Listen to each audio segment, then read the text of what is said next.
Let me tell you this funny incident. Mother Sharda was once when she was in the Udbodhan house, she asked one brahmachari whether he was frightened of ghosts. And he said, how can we be frightened of ghosts? We are the children of the Divine Mother, which means she herself. And then mother said, but I am frightened of ghosts. She said, they make my stomach shrivel. And he laughed and said, oh, you are frightened of your own creation. Actually, he was also referring to her relatives, who were the people around her. Sometimes were very bothersome and very irritating, but mother tolerated and accepted everyone with love. So he was referring to them, and mother said, yes, they make my stomach shrivel. So like this very simple mother was. All her expressions are simple and motherly, but within herself there is the complete light of divinity, of pure consciousness, Brahman shining in full force. You can see this so clearly by some of her statements. Once when she was in Kashi, one Swami Arupananji Maharaj, he told her, Mother, I do not want nirvan. I do not want mukti, that means. Why? Because then I will not have you.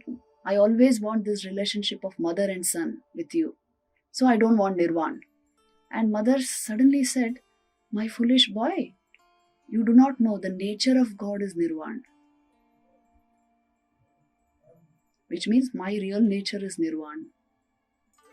See, it's an outpouring of a tremendous spiritual truth, that the incarnation is established in Brahman, in God consciousness. That is why he is the incarnation. And he has these human aspects of him, but the divinity shines forth throughout his life, in every aspect of his life. So this we find in the life of Holy Mother Shri Sarada Devi. Once when mother was a little later in her life, when she used to suffer from rheumatic pain, maid used to come and massage her feet with medicated oil.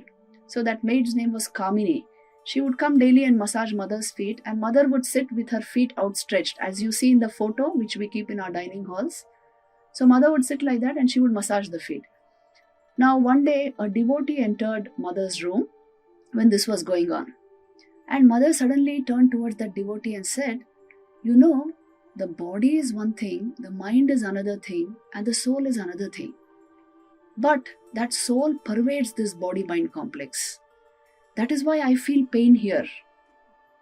She showed her knees. That is where she had the rheumatic pain. And then she says, but if I withdraw my mind, I will not feel this pain.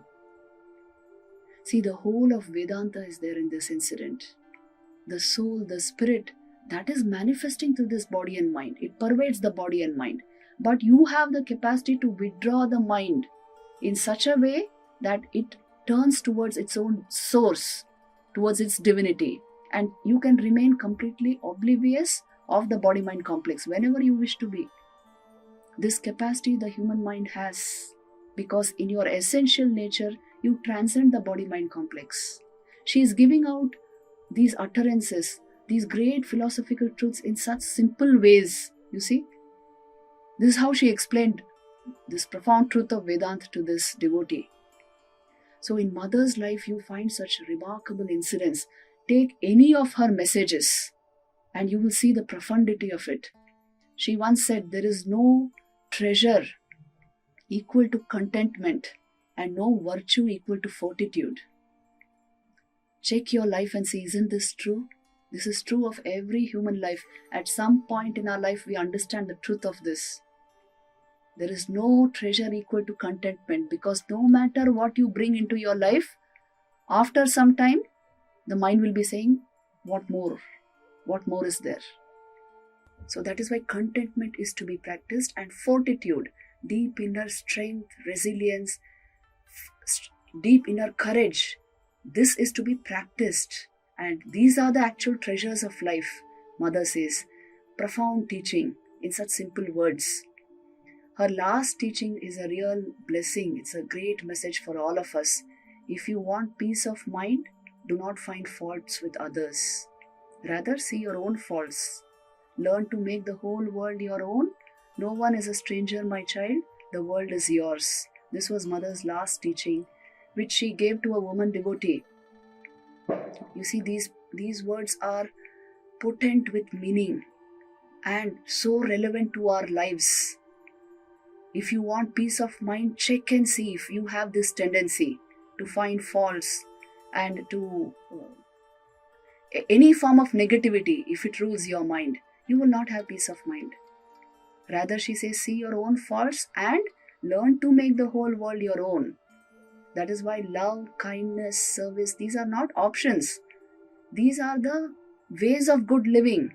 These are the normal, you can say, standards or norms for a great life, for a really good life, a fulfilling life.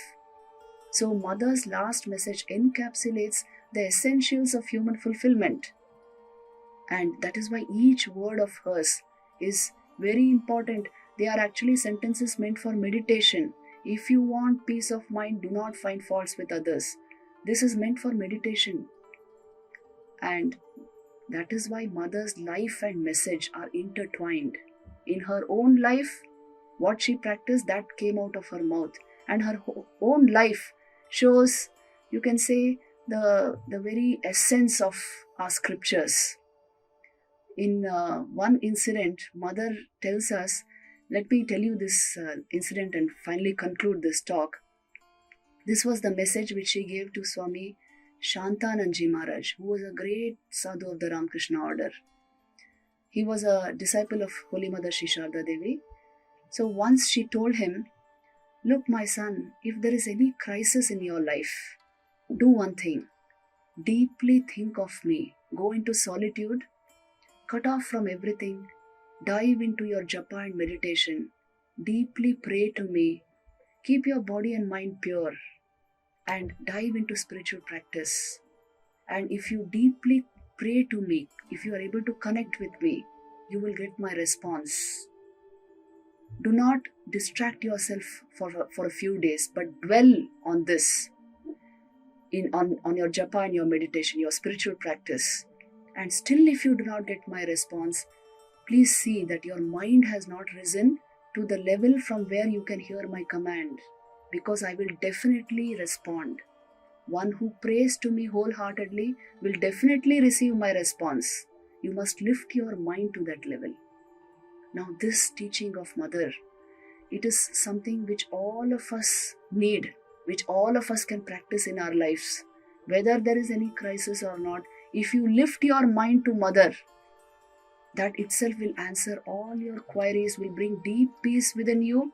All that the human life can offer, the fulfillment which human life can offer, you can bring into your system, you can bring into your experience if you can connect like in this way with this divine personality. This is Mother's great, you can say, hope, message of hope for all of us. She was a beacon of hope, inspiration and light. And with this message, I would like to conclude today's talk.